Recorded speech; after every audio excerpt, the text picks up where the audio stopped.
दया दृष्टि करी नासिए, मेरो हरो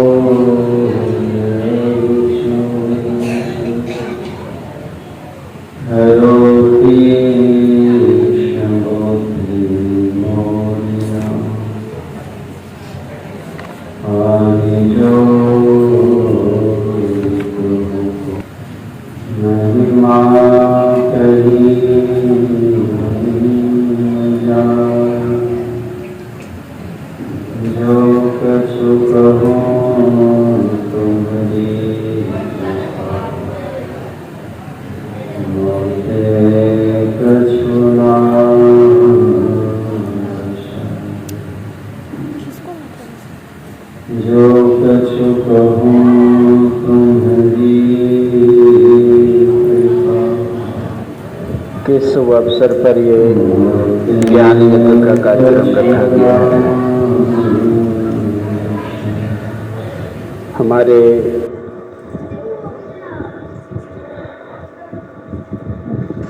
स्वर्गीय ब्रह्मदेव बर्णवाल जो इस संसार से सदा के लिए चले गए हैं और ये जीवन का अकाट्य सत्य है। ये आए हैं सो जाएंगे, राजा रंग फकीर। एक सिंहासन चढ़े चले, एक बंधे जात जंजीर। जीवन का ये कठोर सत्य है कि आपको यहाँ से जाना पड़ेगा। बस निर्भर करता है जाने की विधि कैसी है, जाने का तरीका कैसा है, जाने वालों के लिए व्यवस्था क्या है। इस बात को स्मरण रखना चाहिए कि आपको यहाँ से जाने की व्यवस्था आपके परिवार के सदस्य नहीं कर सकते। आपको यहाँ से जाने की जो व्यवस्था है, इस संसार में सफ़र करने के लिए आपके परिवार आपकी व्यवस्था को व्यवस्थित कर सकते हैं, लेकिन यहाँ से जाने की जो व्यवस्था है, it's depends on our action. ये हमारे कर्मों पर निर्भर करता है। जाना तो सबको है, यहाँ रहने की कोई हिम्मत ना कर सका और ना कर पाएंगे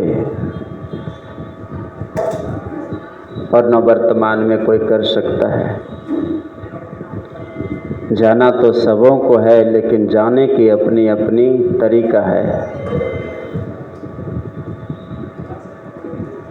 मैंने इसलिए इस बातों को कहा कि आपके परिवार के लोग आपके इस संसार में आने जाने की व्यवस्था कर सकता है, चाहे वो 2 चक्के वाले वाहन हो, 4 चक्के वाले वाहन हो, या आकाश में चलने वाले वायुयान हो। लेकिन यहाँ से जाएंगे जो, उसकी व्यवस्था आपको खुद करनी पड़ेगी। इसलिए संत ने कहा, कोई सिंहासन पर चढ़कर जाते हैं और कोई जंजीर में बंधे हुए घसीटे हुए ले जाया जाता है। बहुत धनाढ्य व्यक्ति हों, कर्म सही ना उन्होंने किया हो, कदापि ये नहीं समझना चाहिए कि ये स्वर्ग चला गया या उनकी जीवात्मा एक अच्छे सुखमय स्थान पर होगी। ऐसा नहीं हो सकता। लेकिन जिनके इस स्मृति दिन में, पुण्य तिथि के समय पर आप उपस्थित हैं, वो कोई साधारण व्यक्ति नहीं था। इसी से पता चलता है कि वो व्यक्ति अभी नहीं है, लेकिन उनके नाम पर शुभ कर्म होता है। और आप सभी भक्तजन पधारें और उनके दिवंगत आत्मा को आपने अपनी उपस्थिति देकर शांति प्रदान की है। उनका पुण्य का प्रताप है ये। कर्म ही हमारे जीवन का सर्वोपरि चीज है। करे बुराई सुख चाहे, कैसे पावे कोई, बोए पेड़ बबूल का, आम कहाँ से होए। हमारा कर्म यदि सही नहीं है तो जीवन में हर एक चीज होते हुए भी हम शांति नहीं पा सकते।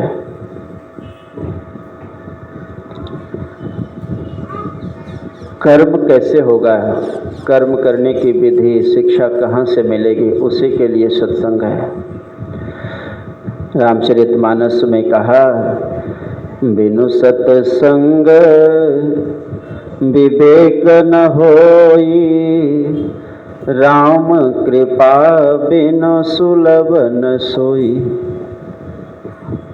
बिना सत्संग का विवेक नहीं होता। स्कूल और कॉलेजों में भौतिक शिक्षा मिल सकती है, लेकिन अध्यात्म की शिक्षा, आत्मा को परमात्मा से मिलाने की जो शिक्षा है, जीवन में कर्तव्य और अकर्तव्य का यदि निर्णय है, वो मात्र सत्संग में ही आकर के, सत्संग श्रवण से ही हमें समझ में आ सकता है। इसलिए जीवन में सत्संग बहुत बहुत जरूरी है।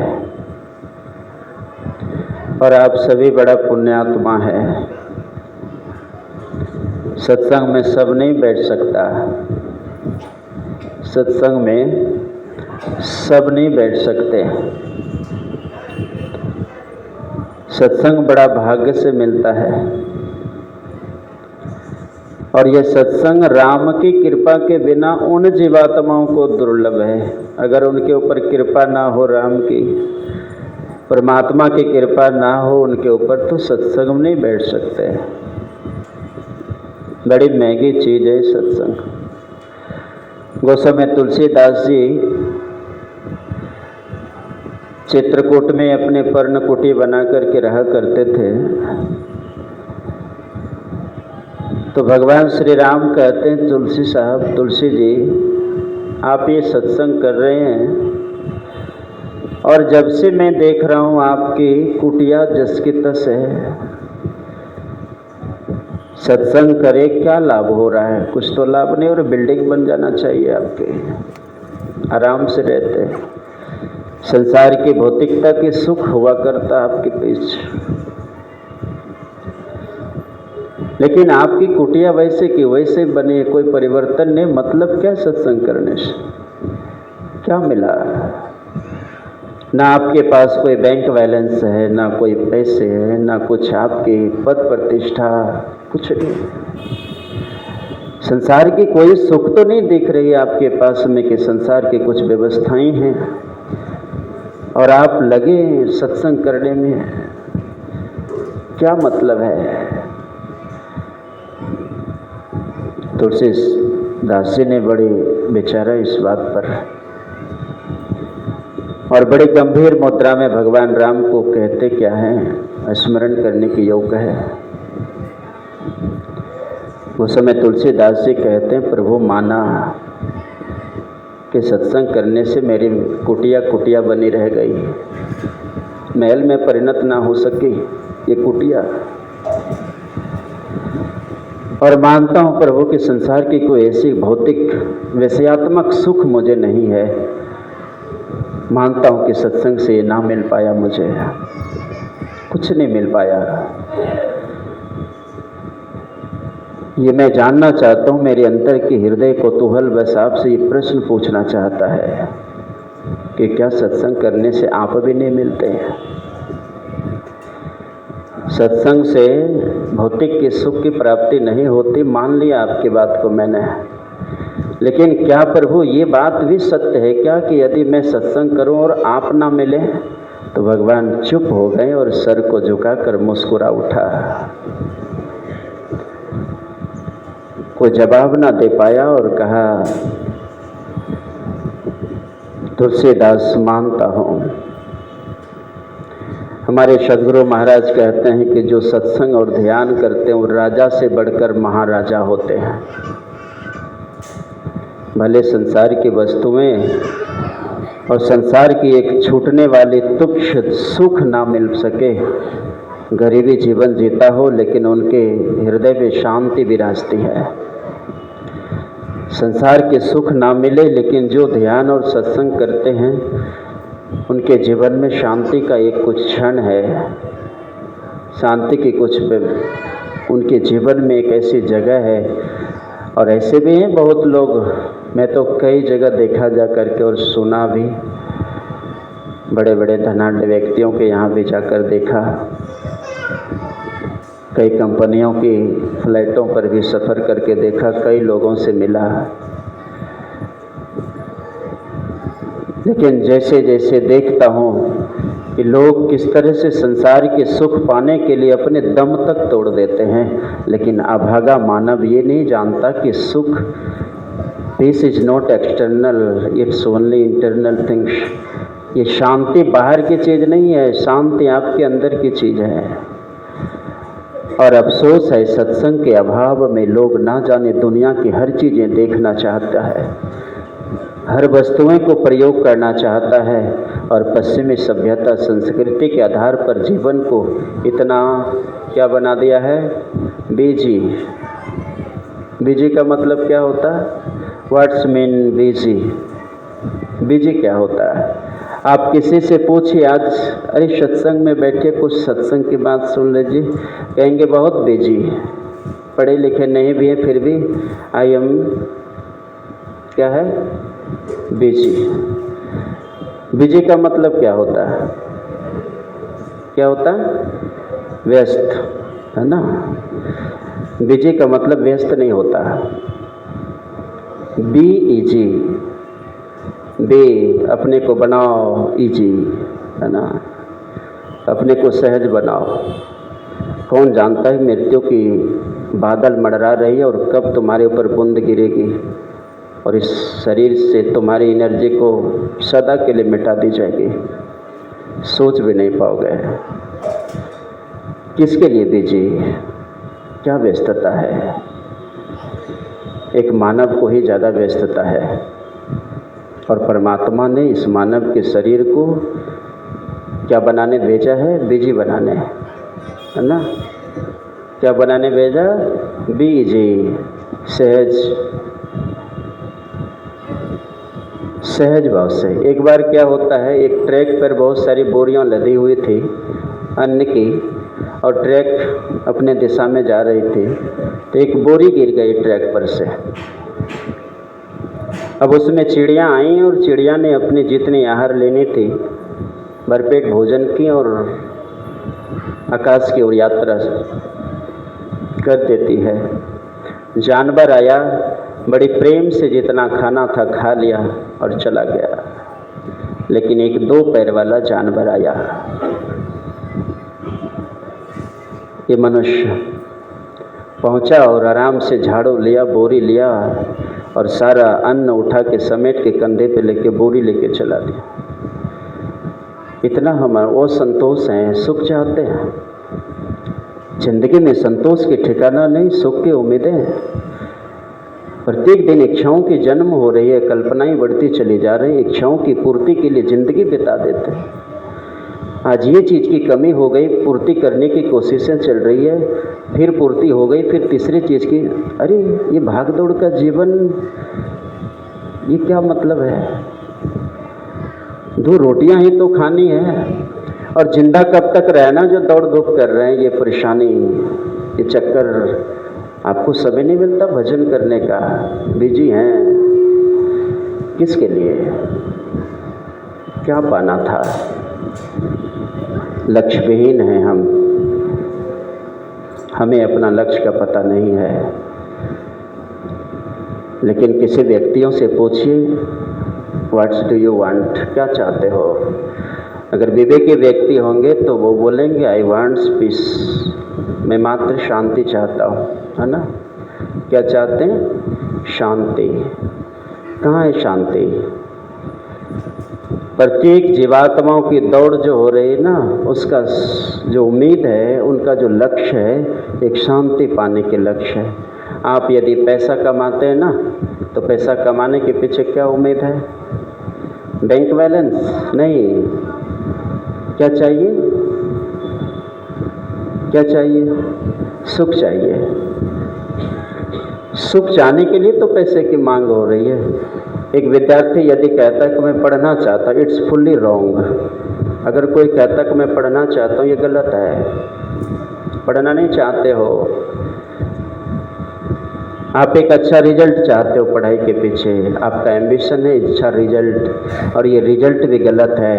आपका उद्देश्य रिजल्ट नहीं है, आपका उद्देश्य है एक अच्छी नौकरी। ये नौकरी भी गलत है। आप नौकरी नहीं चाहते हैं, आप उस नौकरी के पीछे एक अच्छा पैसा चाहते हैं, और ये पैसा भी गलत है।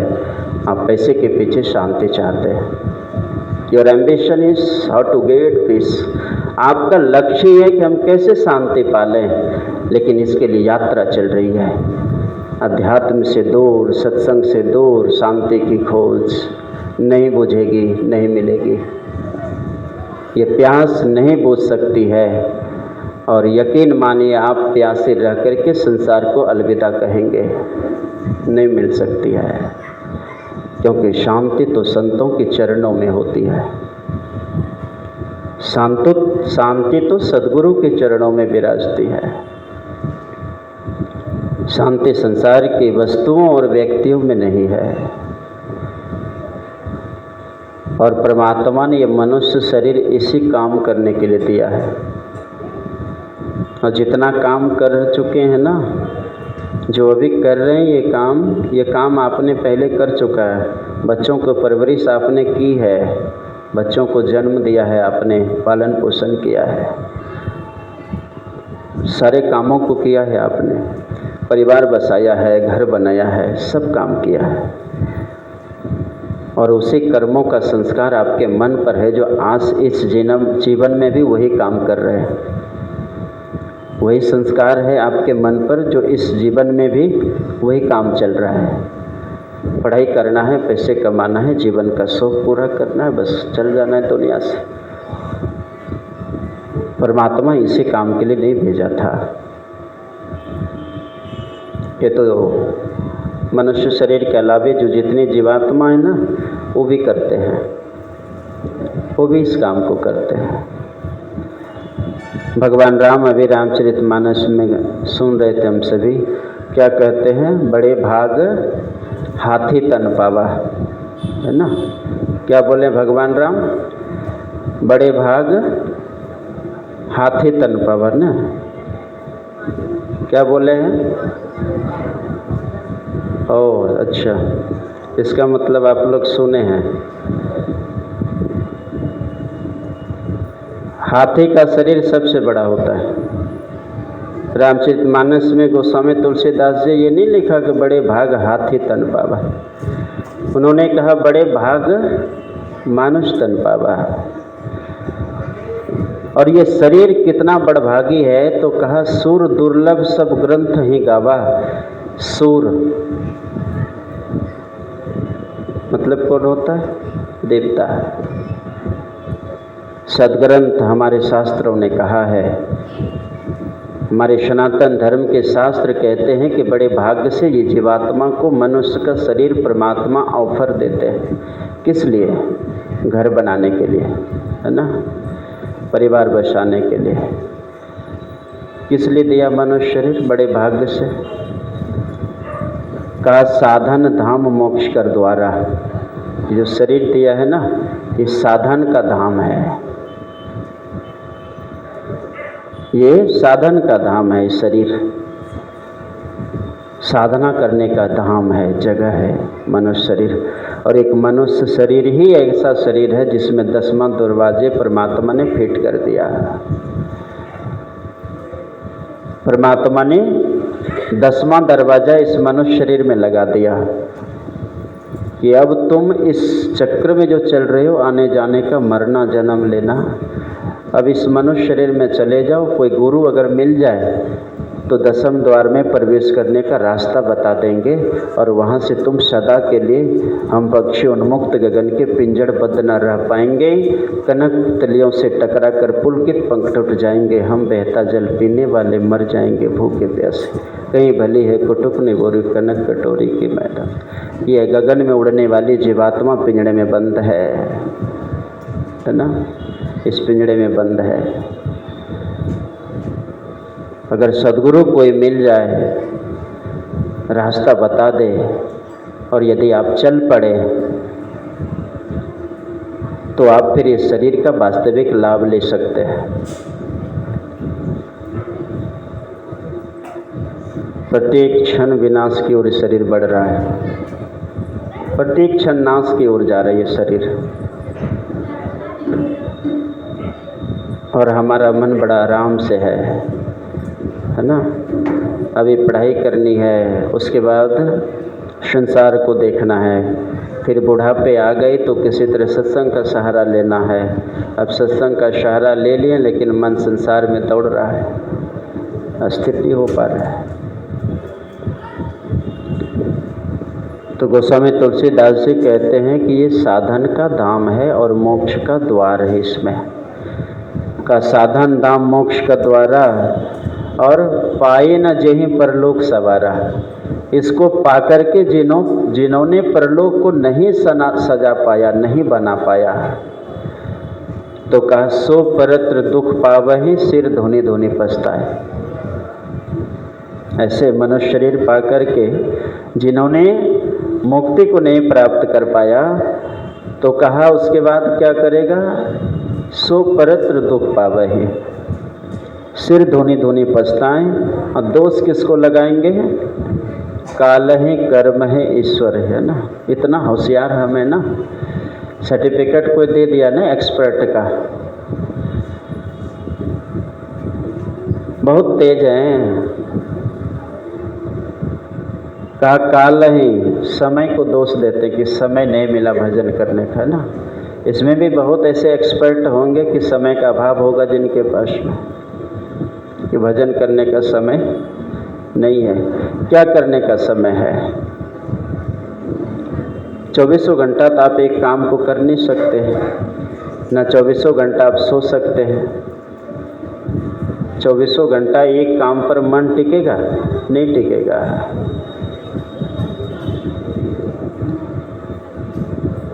तो इस काल यानी समय को दोष देते हैं कि समय नहीं मिला भजन करने का। कर्म, हमारा कर्म साथ नहीं दिया, और ईश्वर आपने कृपा भी नहीं की मेरे ऊपर, है ना, भजन नहीं हो पाया।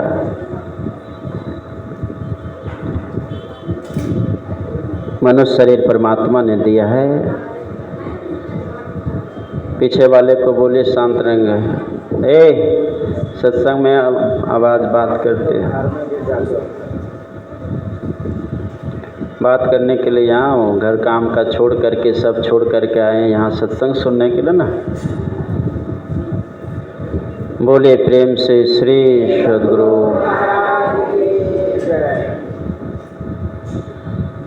कहा ये शरीर साधन का धाम है और मोक्ष का द्वार इसमें है। इसमें 2 सीढ़ी लगी हुई है आपके शरीर में, 2 लिफ्ट है, एक ऊपर जाने की, एक नीचे जाने की। एक कहाँ, मोक्ष के धाम, और एक नरक जाने की सीढ़ी लगी है।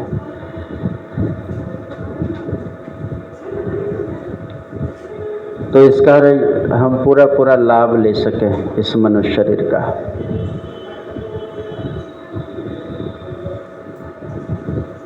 कहा यदि भजन नहीं करते हैं, कामों में समय को बिता देते हैं, वृद्ध हो जाते हैं और फिर सोचते हैं कि हम भजन करने की कोशिश करें, तो कहा फिर शरीर और मन दोनों साथ नहीं देगा। मन भी साथ नहीं देगा और शरीर तो अस्वस्थ हो ही गए, फिर क्या होगा जीवन का। और अभी यदि आप चाहें कि मुझे फिर से युवा अवस्था वाली ताकत मिल जाए, तो देखिए अगर आपका एप्लीकेशन को स्वीकार कर ले, आपको शरीर में फिर युवा वाली शक्ति मिल जाए तो अहो भाग्य है। नानक देव जी एक छोटा सा बालक को पूछा कि तुम जो अभी बचपन से जो तुम सत्संग में चले आए हो और साधु बन गया, तुम इस बचपन में क्यों बन गया? तो बड़े सुंदर जवाब दिया उस बालक ने। कहा, गुरुजी, मैंने अपनी माँ को देखा भोजन बनाते समय। देखिए बच्चों का संस्कार कहाँ से उठ गया। रामकृष्ण परमहंस देव कहते हैं ना कि अगर भींगी दिया सलाई है तो घिसते घिसते टूट जाएगी, जलेगी नहीं। जिनका संस्कार कमज़ोर है, जीवन में करोड़ बार उपदेश सुनने के बाद भी उनके जीवन में परिवर्तन नहीं हो सकता, बहुत मुश्किल है। तो नानक देव जी को उत्तर क्या देते हैं छोटा बालक कि गुरुजी, मैंने अपनी माँ को भोजन बनाते देखा। तो कहा, ये तो आसान है, क्या हो गया? कहा, गुरुजी, मैंने देखा कि माँ चूल्हे में लकड़ियाँ डाल रही थी और जो लकड़ियाँ मोटी जाती थी तो बड़ी आराम धीरे धीरे उसमें आग पकड़ती थी, और गुरुजी जो छोटी लकड़ियाँ चूल्हे में देती थी तो बड़ी तेज़ी से जल जाती थी, और वो बड़ी लकड़ियों को भी आग पकड़ाने में सहूलियत होती थी, सहयोग करती थी। तो मेरे मन में आया कि मैं बचपन में यदि भक्ति की आग लगा दूँ तो कहीं जल्दी रंग ना जाऊँ, जल्दी पक जाऊँगा। ये बच्चों ने माँ को भोजन बनाते हुए देख करके लकड़ियों को जलते हुए संस्कार पा लिया। यह है सूखी दिया सलाई। एक बार आंखें पड़ी और चेतना जग गई, भग से जल उठा, संसार को छोड़ा। संसार को तो छोड़ना ही है एक दिन। आप लाख प्रयास कर लें संसार को पकड़ने के लिए, इट्स वेरी डिफ़िकल्ट टास्क। ये बहुत कठिन है कि आप संसार के बन के रह सकते हैं। लेकिन हमारी अज्ञानता इतनी बढ़ गई है, लगता कि संसार की हर चीज़ें मेरी है और ये मेरे लिए ही बनी है। नहीं, मैं तो कहता हूँ आप एक यूजर हैं इस संसार में। You are a user for this world. आप इस संसार के लिए एक यूजर हैं। आप यहाँ के सामान को यूज कर सकते, ले जा नहीं सकते। ले गया क्या आपके दादा पिता? ब्रह्मदेव बाबू कुछ लेके गए होंगे यहाँ से, कुछ लेके गए कि नहीं? कुछ नहीं ले जा सकते हैं। आप एक यहाँ यूजर हैं, यूज कर सकते हैं यहाँ के सामानों को, यहाँ की ज़मीनों को आप यूज कर सकते हैं, परिवार के सदस्यों को आप प्रयोग कर सकते हैं, बट आपके पास पावर नहीं कि यहाँ छेड़छाड़ कर सकते किसी वस्तु को। आज तक कोई इतिहास साक्षी है कि आपके पूर्वजों ने कुछ यहाँ से लेके चला गया? नहीं ले जा सकते हैं। It's universal true, we haven't capacity to change it. आप इसको बदल नहीं सकते। बस अज्ञानता के कुंड में डूबा मानव ये सोचता है कि ऑल थिंग्स, ये सारी दुनिया मेरी है, ये मैंने किया। ये मैं ही सबसे बड़ा दर्दनाक दुख है, ये सबसे बड़ी अज्ञानता है। कुछ नहीं कर सकते आप संसार में। आप शरीर को भी नहीं ले जा सकते क्योंकि ये शरीर संसार का है। संसार के तत्वों से इस शरीर का निर्माण हुआ। आप शरीर नहीं हैं। You have body but you are not the body. आपके पास शरीर है, आप शरीर नहीं हैं। आप एक सफ़र करने वाले मुसाफिर। आप क्या हैं? मुसाफिर हैं। और ये मृत्यु जीवन का अंत थोड़ी है। ये मृत्यु जीवन का अंत नहीं है। आपको लगता है ना कि ये शरीर पुरानी हो गई और बस ज़िंदगी की कहानी ख़त्म हो गई? नहीं, का नई ज़िंदगी, नई कहानी की शुरुआत होती है। Death is not the end of life but it is beginning of a new life. का ये मृत्यु जीवन का अंत नहीं है, एक नई जीवन की शुरुआत है। क्योंकि आत्मा मर जाती है ना, आत्मा मरती है। कितने आदमी को विश्वास है कि आप नहीं मरते? कितने आदमी को विश्वास है कि आत्मा नहीं मरती है? मुझे तो लगता है कि बहुत लोगों को विश्वास ये भी नहीं है कि आत्मा मरती है। सोल नेवर डाइज, आत्मा कभी नहीं मरती है ना, आत्मा कभी नहीं मरती है। तो प्रश्न पूछेंगे तब ये करती है क्या? आत्मा अगर नहीं मरती तो क्या करती है? तो एक इंग्लिश मैन ने कहा कि it's transmigrated from body to body, स्थानांतरण है, एक दूसरे शरीर से निकल करके दूसरे शरीर में चली जाती है, ट्रांसफर है ना। और आपके आत्मा का क्या नाम है? सलेश वर्णवाल शरीर का नाम है कि आत्मा का नाम है? सरिता वर्णवाल आत्मा का नाम है। अब भाई मुझे अपना नाम भी पता नहीं है, कितना अफसोस की बात है ना। आपको अच्छा, आपके शरीर में रहने वाले आत्मा का आधार कार्ड बना? आधार कार्ड आत्मा की तभी बनती है जब परमात्मा से परिचित हो जाती है। अभी तो ये शरीर का आधार कार्ड है, आपका तो आधार कार्ड भी नहीं है, आधार कार्ड भी नहीं बना है। परमात्मा से जब आत्मा की मिलन होती है तब परिचय पत्र बनता है। आत्मा मरती नहीं तो क्या करती है? कहा it's transmigrated from body to body.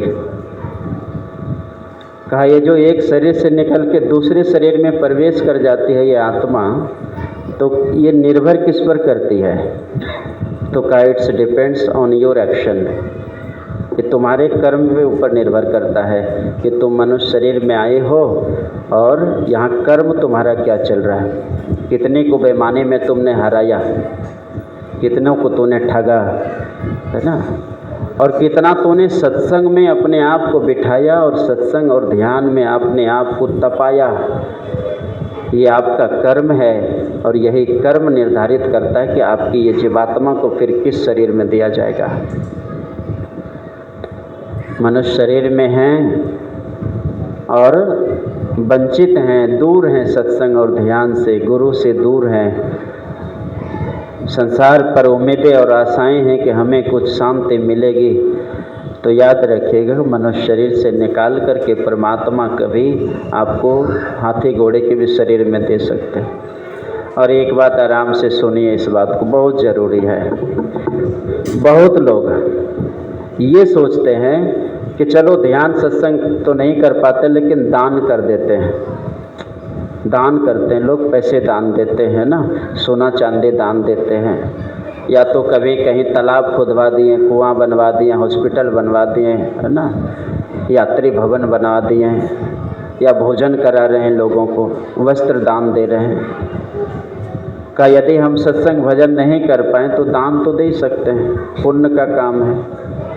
याद रखिएगा, यदि आपने किसी सच्चे गुरु से दीक्षा नहीं ले पाया और आपको लगता है ऐसा, बहुत लोग ऐसे हैं, अधिकांश लोग ऐसे ही हैं कि दान पुण्य करके पुण्य सोचता है कि हमने जमा कर लिया है। याद रखिएगा, यदि आपके जीवन में सच्चे सद्गुरु नहीं है और ध्यान और सत्संग की आदत नहीं आपने डाल पाया, संस्कार नहीं बना पाया और सिर्फ पुण्य का काम करते हैं, तो आपने कभी देखा होगा अच्छी अच्छी फ्लाइट में भी एक कुत्ते घूमते हैं, घर में भी बड़े बड़े घर में बड़ा हैवी कुत्ते सब रहते हैं, है ना, मजबूत कुत्ता सब सिकड़ से बंधे हुए रहते हैं उनके गले, और अच्छे अच्छे भोजन मिलते हैं, एसी लगी होती है, नौकर उसके आगे पीछे होते हैं, मालिश किया जाता है उसको। जानते क्यों हो रहा है? पुण्य का फल आप मनुष्य शरीर के अलावे शरीर में भी भोग सकते हैं। यदि आपने बहुत पुण्य काम किया है ना, तो हाथी के शरीर में जाएंगे, मोटी मोटी सोने की चैन आपके गले में दी जाएगी, सजाया जाएगा आपको, बड़ी सुसज्जित ढंग से आप रहेंगे, है ना। लगा दीजिए शीशा को।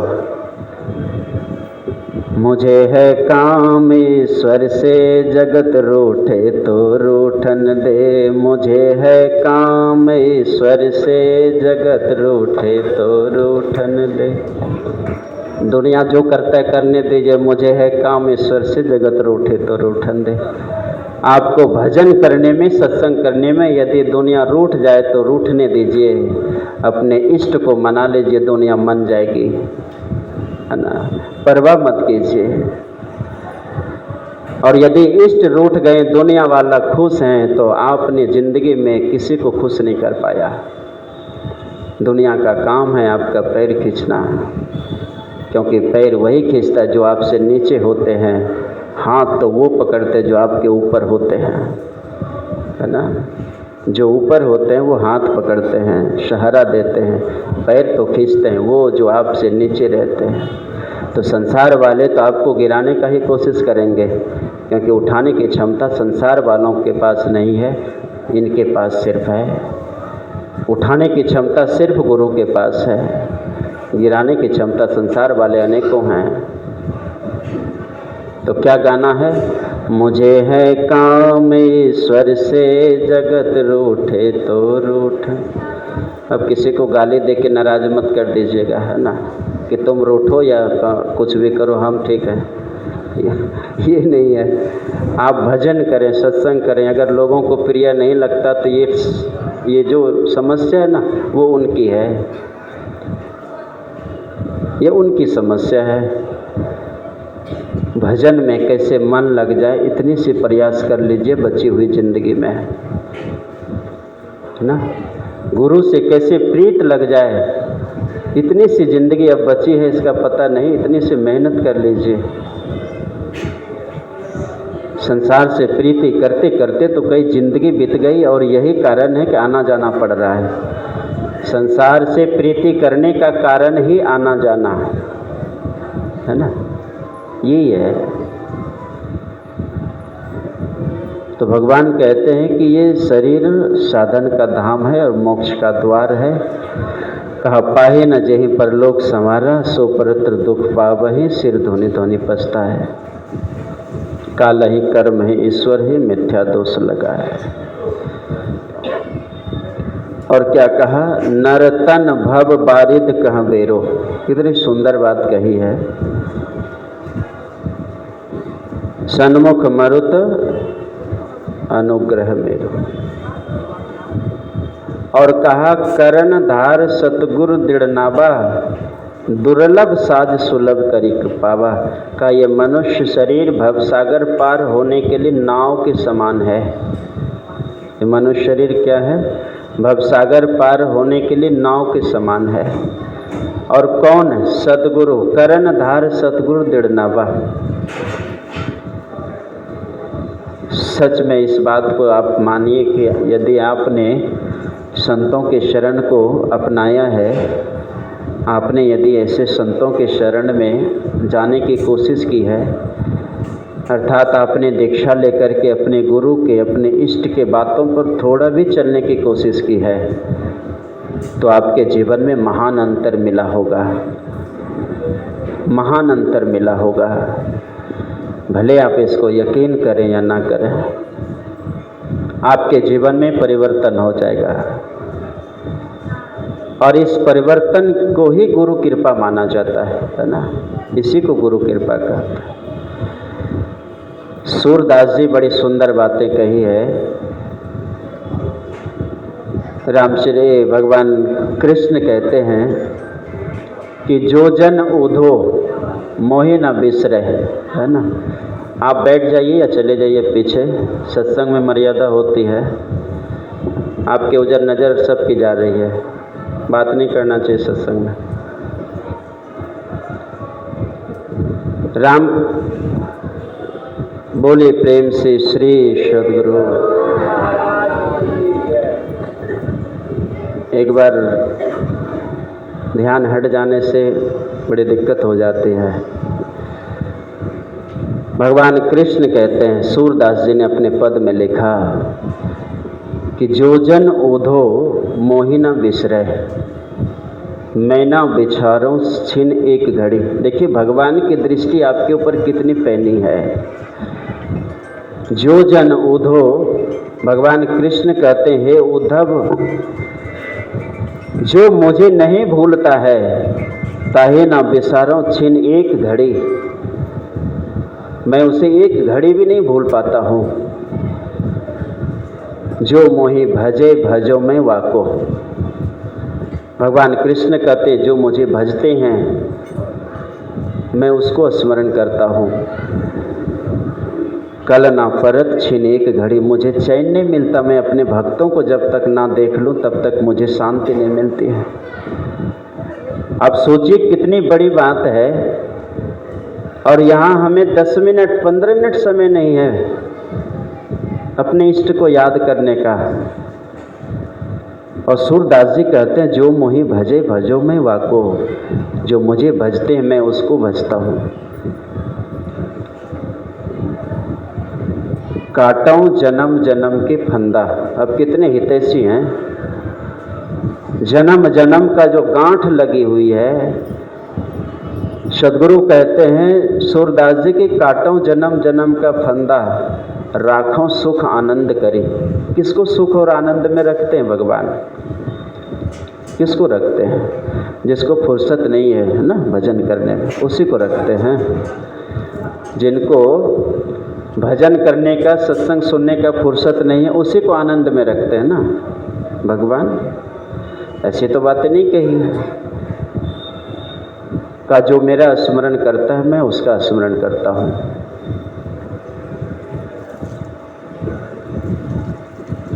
बड़े दयालु होते हैं, लेकिन बहुत दयालु होते हैं गुरु।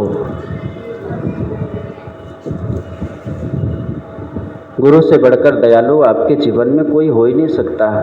जैसे कौन? प्रथम गुरु कौन है? माता पिता नहीं लिखा, प्रथम गुरु है माता पिता, सबसे पहला गुरु। और माँ से बढ़कर दया करने वाले अपने बच्चों पर पूरी परिवार में कौन हो सकता है? कौन हो सकता है? माँ से ज़्यादा दया करने वाले अपनों बच्चों के प्रति और कोई नहीं हो सकते हैं। कहा माँ की जितनी दया होती है बच्चों के ऊपर में, उतनी दया पिताजी की भी नहीं होती है। सही बात है, अनुभव है। जिया बोलती है सही बात है, अनुभव ज्ञान है। शरण दास जी कहते हैं कि पितुसु माता सौ गुना, सुत को रखे प्यार। और क्या करती है? मन सेती सेवन करे, तनसु डांटा रुगार। मन से तो माँ प्यार करती है बच्चों को, है ना, लेकिन ऊपर मन से डांट फटकार भी करती है। अब आगे क्या कहते हैं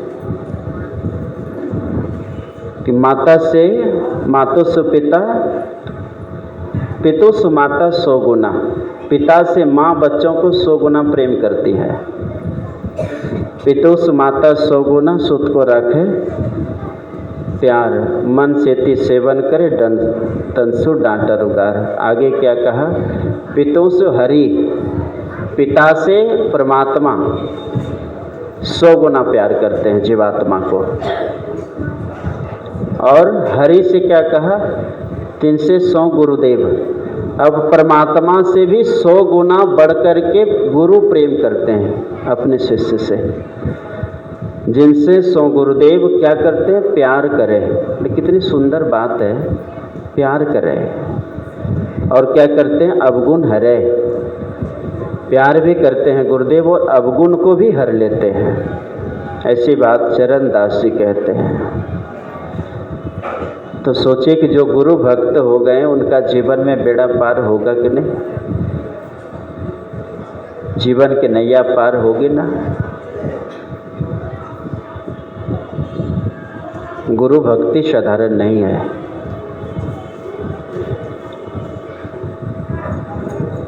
इसलिए मैं आप सबों से एक निवेदन करता हूँ, जितने भी लोग दीक्षित हैं, है ना, जिन्हें ये ब्रह्म दीक्षा मिल गई है, मुक्ति पाने का मार्ग मिल गया है, समय को बर्बाद मत कीजिए। और ये बर्बाद किया हुआ समय कहीं आपको रुला ना दे। और इस रुलाई की भरपाई आपकी परिवार नहीं कर पाएगा, ये तो पक्की बात है।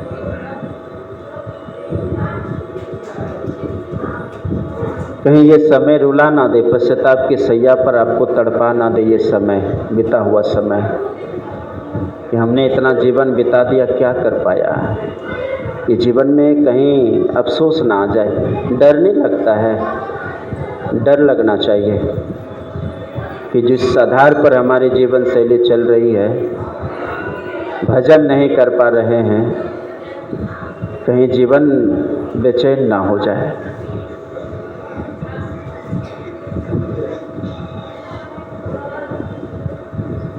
बड़ी सोच समझ के जीवन जीना चाहिए। इसलिए मैं कहता हूँ, जो जो दीक्षित हैं, जिन्हें ये ब्रह्म ज्ञान मिल गया है ना, बाहरी तौर से मन को हटाइए। और यदि आपके गुरु, आपकी विश्वास थोड़ी सी भी गुरु से डगमगा जाता है ना, तो समझिए संस्कार बहुत नीचा है, अभी आप गुरु भक्त नहीं हैं। जीवन में तो दुख आएगा, आप इसे रोक नहीं सकते। जीवन में विपत्तियां आएंगी, आप इसे रोक नहीं सकते हैं। क्योंकि रामचरितमानस में लिखा, बरबस काल दिवस के नाई, जबरदस्ती आपके जीवन में उसी तरह से दुख आएगा और सुख आएगा जैसे दिन के बाद रात और रात के बाद दिन। आप इसे रोक नहीं सकते। तो जीवन में दुख आ गया तो गुरु के दरबार को छोड़ करके किसी अन्य दरबारे को अगर आपने ठकठका दिया ना, तो याद रखिए गुरु की परीक्षा में आप 110% फेल हो गए, है ना, फेल हो गए। अरे छोटी सी जिंदगी में एक छोटी सी कागज सर्टिफिकेट पाने के लिए आपकी पूरी बॉडी को चेक किया जाता है, कहीं चीट ना पकड़ा जाए आपके पास में। पूरी चेकिंग होती है, पूरी टाइट से परीक्षा ली जाती है आपकी छोटी सी जिंदगी में टुकड़ा पाने के लिए। कागज की परीक्षा देते ना बच्चे, चोरी करेंगे तो पकड़े जाएंगे। इस छोटी सी टुकड़ा को पाने के लिए, इस जिंदगी भर की छोटी सी परवरिश के लिए आपकी इतनी कठिन परीक्षा ली जाती है, और आप परमात्मा की प्राप्ति करना चाहते हैं। जिंदगी में आई विषमताओं को बर्दाश्त नहीं कर पाते हैं, तो भी तो देखते हैं कि मेरा बेटा परीक्षा में खड़ा हो पाएगा कि नहीं। एक बार देखो इसको देकर, छिन्न भिन्न हो जाते हैं, थर्रा जाते हैं, हिल जाते हैं अंदर से। कहीं ना कहीं विश्वास की धूरी डगमगा जाती है, और गुरु के दरबार पर छोड़ करके आशा और भरोसा को यहाँ से उठा करके किसी अन्य दरवाजे को खटखटा देते हैं। याद रखिएगा कि ये क्या है, असफलता का रहस्य है। आधे अधूरे भक्तों की पहचान है, कच्चे भक्तों की पहचान है। भक्तों के हृदय तो ये होता है, प्रभु आप दुख दो या सुख दो, बस इतनी सी प्रार्थना करता हूँ कि चरणों से दूर मत जाने देना। आपके चरणों से कभी विश्वास न मेरे डगमगा जाए, बस इतनी कृपा करना। मुझे नहीं चाहिए संसार का सुख और कुछ भी नहीं चाहिए, बस आपकी राजी है हम उसी में जिसमें तेरी रजा है। सारे जहां के मालिक एक तेरा ही आसरा है। राजी है हम उसी में जिसमें तेरी रजा है। राजी है हम उसी में। यह भक्त का गहराई है ना, भक्ति के हृदय की गहराई है। आप सुख दो या खुशी दो या गम दो, सब मंजूर है प्रभु, लेकिन आप चरणों से दूर मत होने देना। मेरे मन में तिल मात्र ऐसी भ्रांति ना फैल जाए कि आपके दरवाजे को छोड़ करके कहीं दूसरा दरवाज़ा ठकठका दूं। वो दिन मेरी ज़िंदगी का अंतिम दिन होगा। ये भक्त का कठोर निर्णय होता है, और यकीन मानिए गुरुदेव को आना पड़ेगा। अगर आपकी अटलता है ना और दृढ़ता है तो गुरुदेव को वेश बदल के आना पड़ेगा। वो आपके दर्द को नहीं देख सकता। वो आपकी पीड़ा को नहीं देख सकते हैं। गुरु गुरु होते हैं। पलटू लिखा नसीब का संत देते हैं फेर, सांच नहीं दिल अपना ताको लागे देर। यदि आपके हाथ में ब्रह्मा जी ने रेखा खींच दी है और ऐसे गुरु यदि आपकी भक्ति भाव से प्रसन्न हो जाए और इस रेखा को मिटा दे, एक बार अपनी रेखा खींच दे, तो करोड़ों ब्रह्मा मिल करके उस रेखा में छेड़छाड़ नहीं कर सकता है। उसकी हिम्मत नहीं कि इस गुरु की खींचे रेखा पर वो कुछ कलम चला दे। इतना आसान नहीं है। जीवन में अनेकों कष्ट आ जाए तो प्रभु ये आपकी मर्जी है। जिंदगी में सुख भी आ गया तो आपकी मर्जी है। ये कब आएगा जीवन में? और याद रखिएगा, जो 10 जगह भटकते हैं उनका विश्वास किसी पर नहीं है। ये पक्की बात है। यदि आप 10 जगह भटक रहे हैं तो इसका मतलब है कि आपको विश्वास नहीं है, किसी पर नहीं है, बिल्कुल नहीं है। यदि विश्वास होता तो 10 दरवाजे खटकाने की ज़रूरत ना पड़ती। एक सिंगल, नथिंग एल्स, कुछ नहीं, बस only it's my whole life. मतलब जीवन का एक संकल्प है, ऑल इन ऑल, सर्वो सर्वा, मात्र गुरु है जीवन का। मात्र गुरु नहीं देख सकता किसी को। आप कल्पना कीजिए, गुरु हमारे सामर्थ्य हैं, सामर्थ्य हैं, लेस मात्र भी अंधविश्वास नहीं है। कई घटनाएं हैं इनकी, कई घटनाएं हैं। अभी कलकत्ता में मैं था, जो जुड़ते हैं जो मैं उसको पता होगा, मनोज अग्रवाल के यहाँ 2 दिन का कार्यक्रम था, ध्यान शिविर थी वहाँ। 10 दिन का कार्यक्रम कलकत्ता में था। कल ही 9:30 बजे लगभग धनबाद आया हूँ। और पुण्यात्मा जीवात्मा, ये खुशी नाम की एक जीवात्मा है ना, शरीर का नाम है। इसका जन्मदिन, कल जन्मदिन पर सत्संग था। 9:30 बजे आश्रम आया, स्नान करके फिर तैयार होकर 11 सवा 11 बजे वहाँ से निकला। अब इनका पुण्य का पूंजी था, खुशी का तो घींचेगी ही। तो वहाँ सत्संग की घटना आपको सुनाता हूँ, अभी हाल की घटना, और ये 11 तारीख की घटना है। 12 को मेरी ट्रेन थी और 12 को मैं आया और खुशी का सत्संग भी था कल ही। पंखा चल रहा था ऊपर में, सीलिंग फैन, एसी भी चल रही थी, सीलिंग फैन भी चला रखा था, और 4 पत्तियां थीं उस पंखे में। तेज़ी से पंखा चल रही है। आप कल्पना कीजिए, शायद आपकी इमेजिनिंग से बाहर हो जाएगी ये घटनाएं। और इस घटना को अंजाम देने वाले हमारे HOD साहब बैठे हैं, सदगुरु महर्षि में ही परमहंस महाराज। पंखा चल रही है, मनोज अग्रवाल में कुर्सी उठाई। किसके लिए? कुछ लोग आ गए थे तो कुर्सी देनी थी उन्हें बैठने के लिए, तो कुर्सी उठाई। इन्होंने देखा नहीं कि पंखा चल रहा है।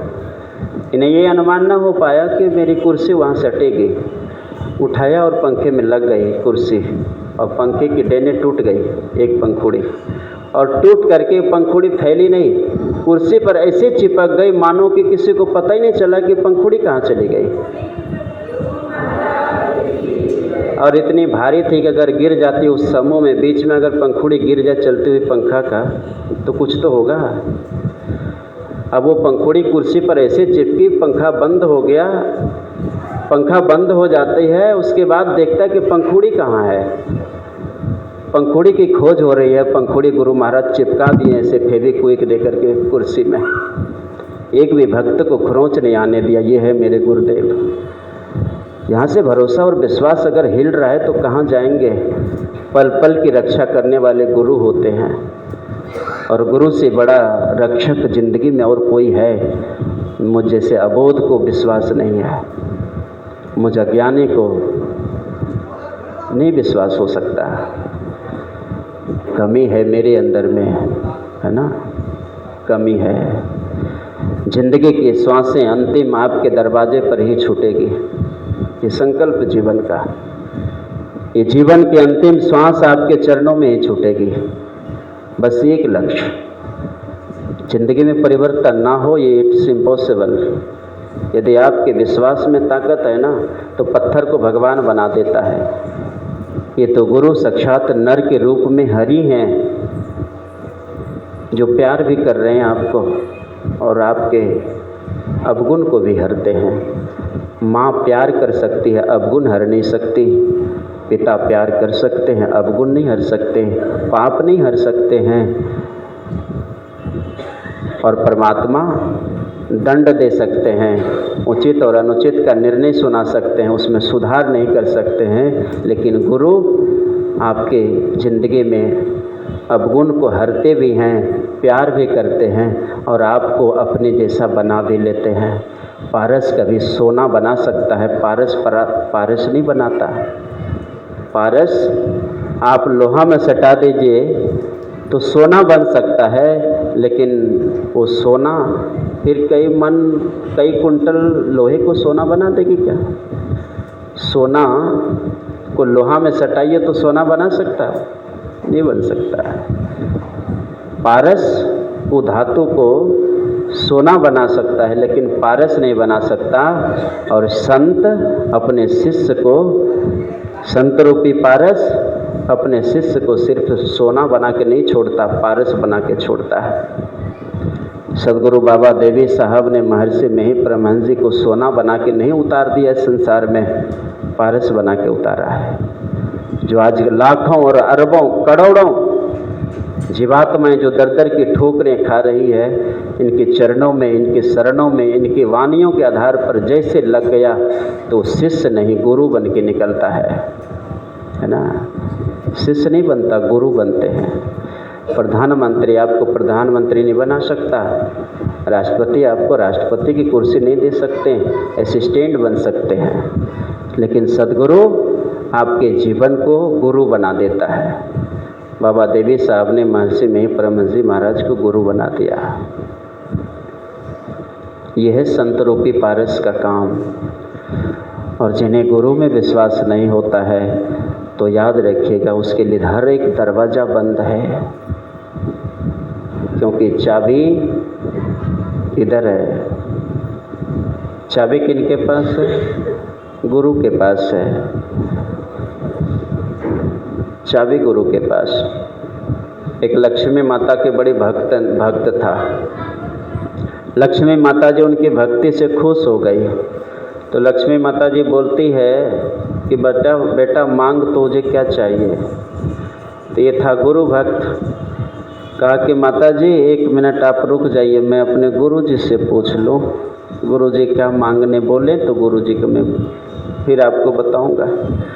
लक्ष्मी माता का आके कहता है, गुरु जी से जब पूछने गए तो गुरु जी कहते हैं बेटा उसको बोलो कि मुझे संत बना दीजिए।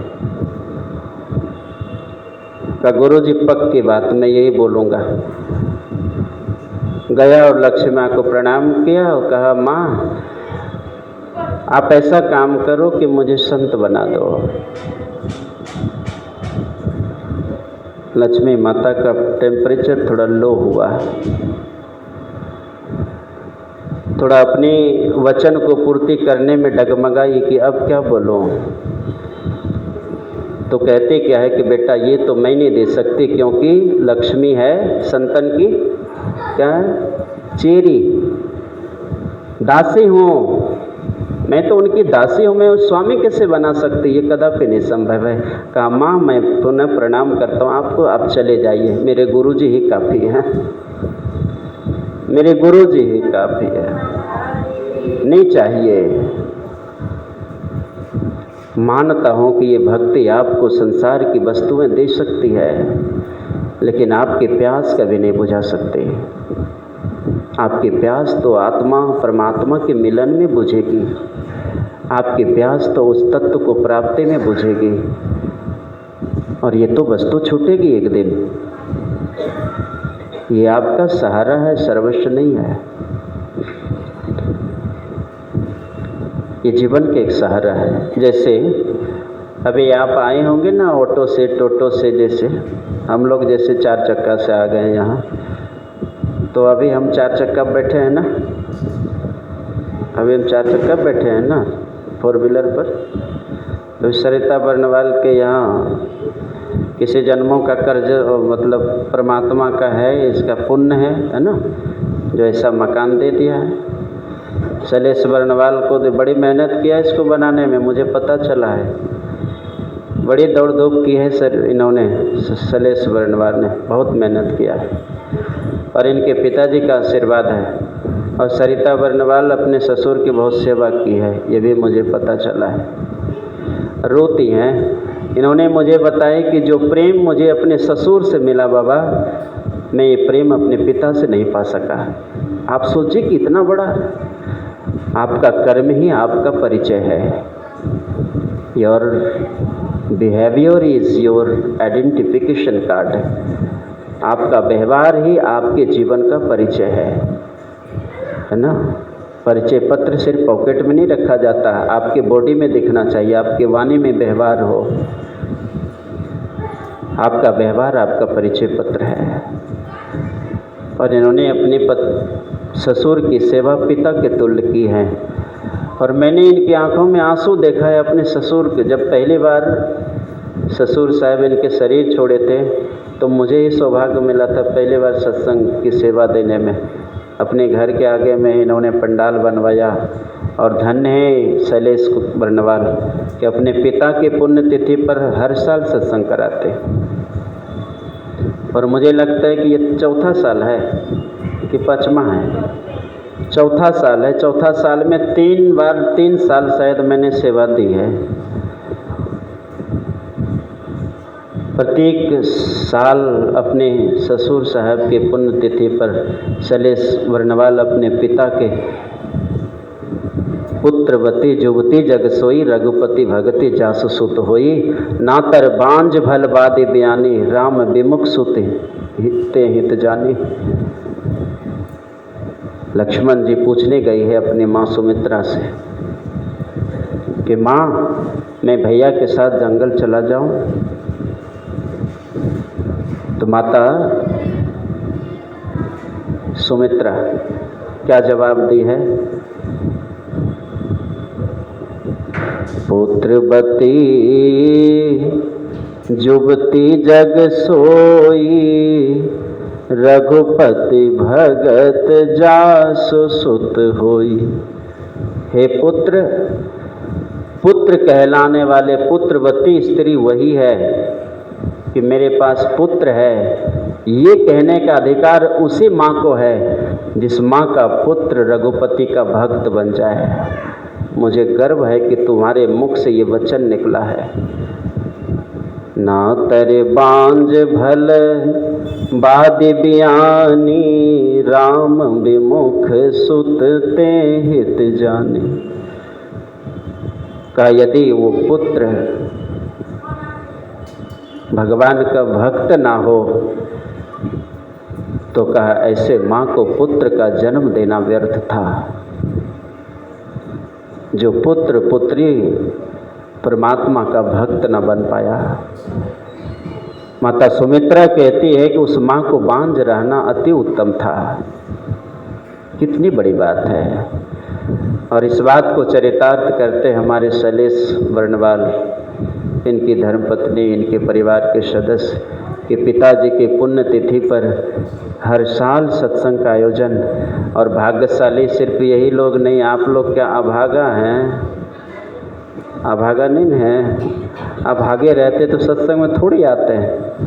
पुण्य आत्मा है जो सत्संग में आ जाते हैं।